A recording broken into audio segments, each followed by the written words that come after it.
Assalamu alaikum guys and welcome back to another ICOMTalks episode. Today we have Nawaz Khan here. We also have Imaad and Ali who are here with us today. We're going to be talking about toxic masculinity and self-progression and how we can all work together to kind of better ourselves and become better men and boys and also try to address what women and girls can do to kind of help foster a better environment for everyone. We're going to start off by defining what toxic masculinity is. So, according to the Merriam-Webster dictionary, toxic masculinity is harmful beliefs about the way men should behave. I'll turn to you, Nawaz. I want to know what you think. What does toxic masculinity mean to you? So, the definition that I most encounter is toxicity that is imposed through societal standards, right, and excessive societal standards and pressures on men to conform to a certain way of living. Definitely, yeah. What about you, man? I think toxic masculinity is best described as overly machismo traits that are harmful not only to themselves but to others as well. You're gonna have to go easy on the vernacular because we've got younger kids at home. So this maybe what does that word mean again? Let's say douchey guys. I would say is the best description of toxic masculinity. Definitely, yeah. What about you, Ali? I guess toxic masculinity is more like the perceptions that modern society has towards men, whether that is them being the strong ones, being the ones that have to be bulky, that you don't show any emotions and all that stuff, which can be very toxic and very harmful mentally to the individual. I like how you mentioned the mental aspect. What toxic masculinity means to me, and I think you guys can also relate to this one as well, is how society has taken fairly masculine traits and glorified how it's been used in a negative aspect. Like, for example, I think everyone can agree that men are generally very strong people, right? Yeah. But what society has kind of done is they've glorified the trait of strength and turned it into a negative way and made aggressive behavior make it look like it's something admirable almost. Yeah. Like, you see in like aggressive movies and TV shows, which we'll kind of talk about like later on throughout the episode. I don't want to really talk about it too much now, but how society has kind of taken it and twisted it around to glorify the bad things. Yeah. But yeah, so to the next point that I want to move on quickly is, what are some of the beliefs that say how a man should and shouldn't be, that is negative or positive, that we can probably shed some light on? Nawaz. So the positives should be competence, right? We have to be good at what we do, right? And to try and self-improve. Of course, yeah. Right? The negatives are obviously to push away other people in hopes of trying to live to that image of strong and stoic. Stoic. Almost arrogance type like behavior. It turns into arrogance pretty quickly. Yeah. And I think those are the two very big ones. Okay, so one we should have and one we shouldn't have type of thing. What about you, man? I'd say men should be more, as Noah said, competent in what they do, and they should be strong enough to not only take care of themselves, but for those around them, and also be like mentally that mature that they're able to acknowledge the other's feelings as well. So I think I like the part, because independence is something that I really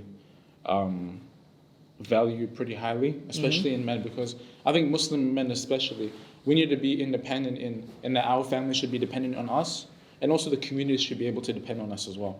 We're taught to be respectable and honorable men. Yeah. So it's something that we should obviously take, and also to tap into what Nawaz said about arrogance.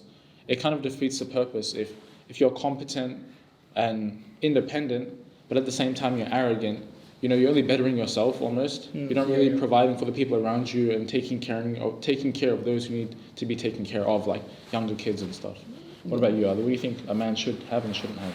I guess a man should be able to have a sense of autonomy, be able to fully they don't have to depend on many other people. They're strong-willed. They're able to do things on their own. Have a good sense of independence, non-reliant, and again, I guess the thing that they shouldn't really have is this sort of macho attitude and try to force their beliefs onto other people. Of course, because you don't necessarily, many people associate toxic masculinity to this look that if you don't have it, you're not considered to be a man. So I definitely think that majority of men shouldn't force those ideas into others that are not perceived that way. Yeah. I think one thing that we kind of failed to touch on was emotional intelligence. Our emotional IQ is something, if we wanted to be independent and have others depend on us and be there for those around us, emotional intelligence is something that is critical to our nature, right? To be able to consolidate our own emotions and make sure that we're there for ourselves and also those who need us as well. Like, I can speak, I think all of us are older brothers, right? Yeah. Okay, that works perfectly fine. So if we're all in year 12 as well. So if we're having a tough day at school, year 12, and then we go home and we have a younger sibling who's also had a tough day in year 6 or year 7 or whatever grade our siblings are in, right? Yeah. They may not be able to have the appropriate resources to better their emotions. So they may naturally incline towards us as their older siblings or older brother, right? So we need to be able to have a stronger resilience than them in order to, kind of sustain our emotions and sustain theirs as well. And it also ties into our role as Muslim men as well. There's going to come a time where we grow old and get married, and we're going to have to be there to, lay the solid foundation for our family. Yeah. And if we're kind of, I don't want to use the word unstable. Not empathetic. Yeah. If we lack that trait, then I think a lot of things can go left. Yeah, because when you're not empathetic, you just become distant and cold, and then you're just isolated from everyone. Yeah. And that's really bad when it's in your family. Definitely. I think we talked about what men are expected to do, and so I think we've talked about what men are expected to do and what society has done in order to kind of pull us away from our expectations or what we're supposed to live up to. Yeah. What do you think people around us, like women, like the women in our families, like our mothers and our sisters, and hopefully our daughters, can do one day to sort out our situation? Because I want to touch on a bit how women kind of deal with their emotions, right? Yeah. What were you gonna say, man? I was gonna say that what the women in our lives could do is like not push onto this belief that men should be stone pillars and that like they should always be emotionally void and like level-headed, because we're human. Yeah. We're gonna sometimes blow up a little. Of course, yeah. So I think that stereotype negatively affects their way of perceiving us. That's right? important. Because if we do break down in front of them, they go blank. Yeah. Because it's sort of like this is not supposed to happen, or this never happened before, Exactly. so what am I supposed to do? I think the only I was gonna pass it off to you, but I just wanted to slide this in before. I think the critical step that we all need to take in order to sorting out everyone's emotions is to understand that men and women are two completely different creatures. yeah. Once we understand this and we overcome this idea that men and women are equal, I mean, they are equal to some extent, right? Yeah. But it's the inequalities that make them... They're not identical. Yeah, Yeah. The inequalities that we have that make us so significantly different. Like, for example, there are, like, say that, we're guys and we're also year 12 students and we all happen to be the oldest sibling, right? Yeah. Say there was a girl who was a year 12 student who were also the oldest sibling in the family. Yeah. She could be experiencing some year 12 stress, right? Yeah. But what she could possibly do is, grab her friend and take her to the bathroom with her, and they can kind of like chat it out and maybe even cry it out in the bathroom, or maybe even record it and then laugh about it later on. Yeah. There's a negative connotation when like guys talk about their feelings, because like, oh, you're going out. It's like it's not normal to go to a friend's place and be like, hey, you want to go for a walk? Yeah. It's usually, yo, let's go play like basketball or let's play something. That's something the women and girls in our lives need to kind of understand, that our way of expressing our emotions and dealing with our emotions is a lot different to theirs. So if my sister, my mum, or whoever was to kind of sit me down and tell me, okay, let's talk, I'm just gonna sit there and like, It's gonna a bit feel awkward, yeah. But if I were to probably go out on a walk with you guys, play a game of soccer, and without even realizing, I'd come home and I'll feel a lot lighter, like some heavy weight has been lifted off my shoulder. So what do you think of this, Ali? I know I kind of left you to the last. But.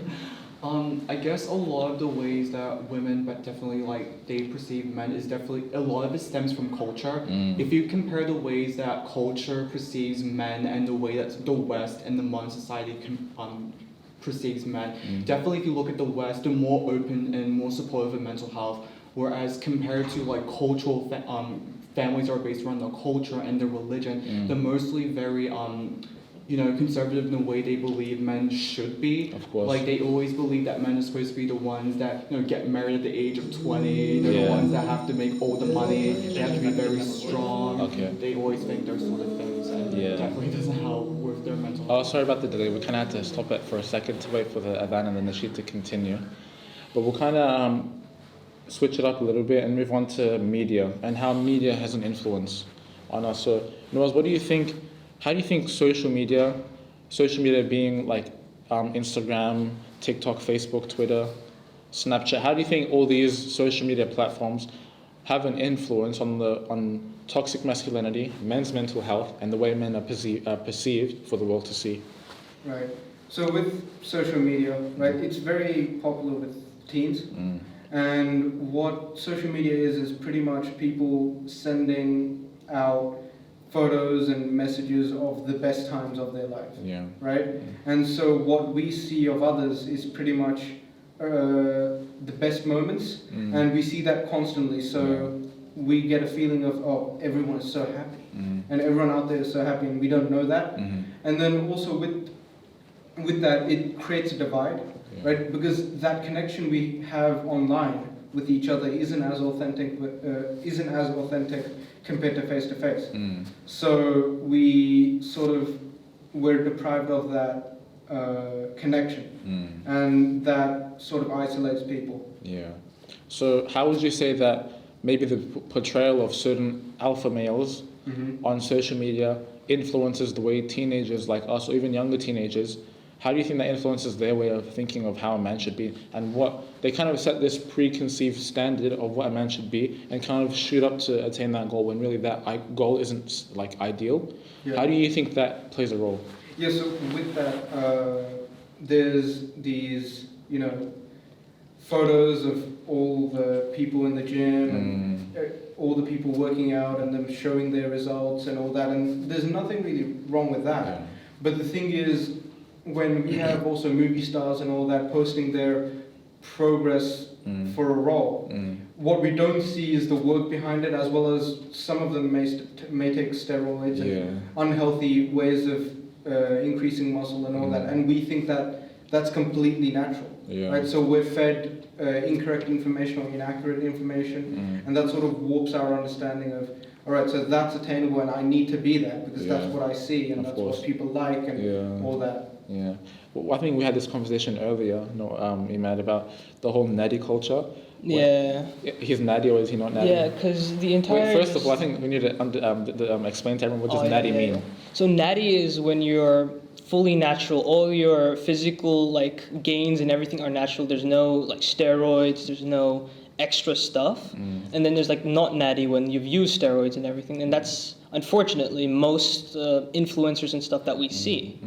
But how many of them are truthful to it? But how many of them actually say confidently that I'm not natural? Around, I'd say, because there are a few. There's but it's 1 in 100. Yeah. Because these are the people that they're using their platform to better the generations and better their following, just make them better.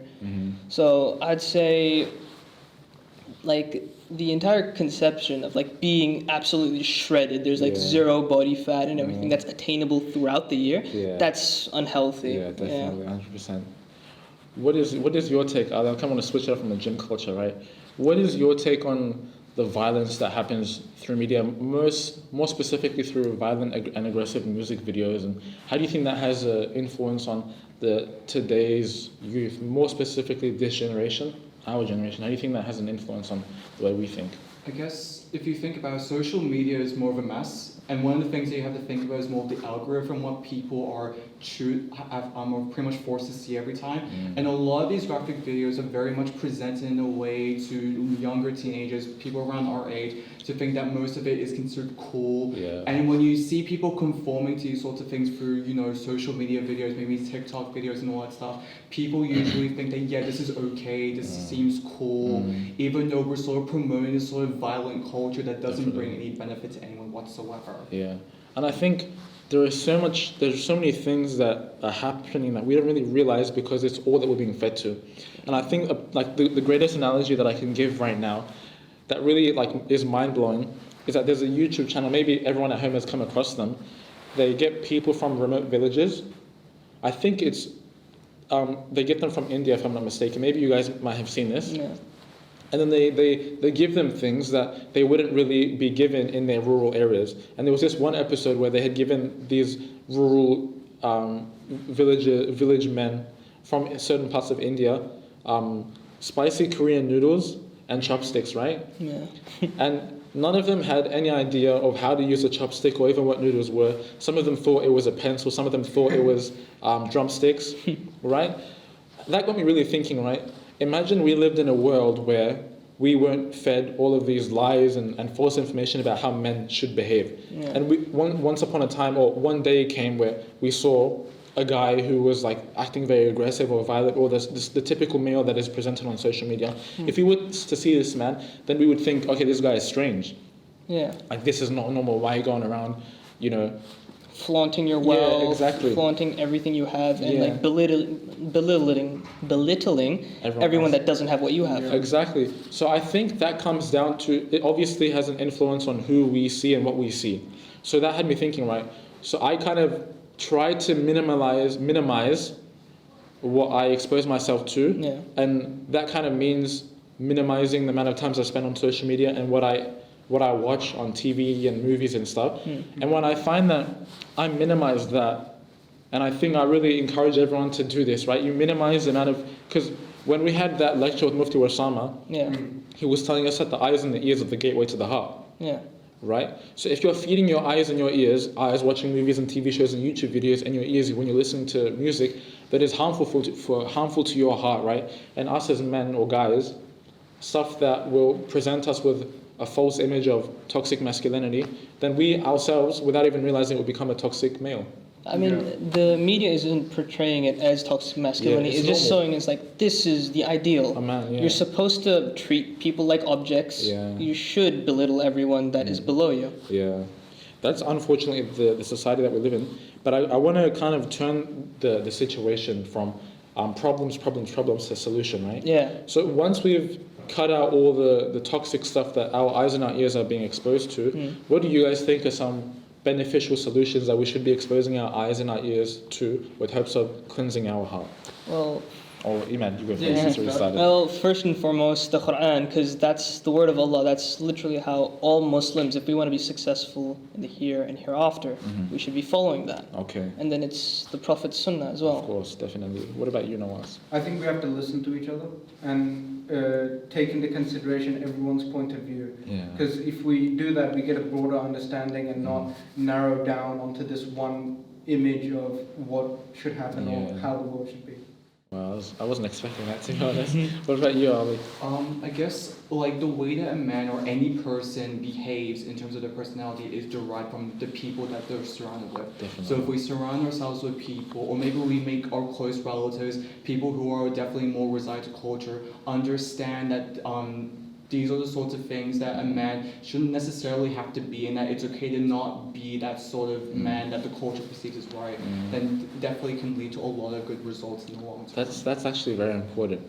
You know, I kind of want to say my part in this part and quickly summarize and conclude.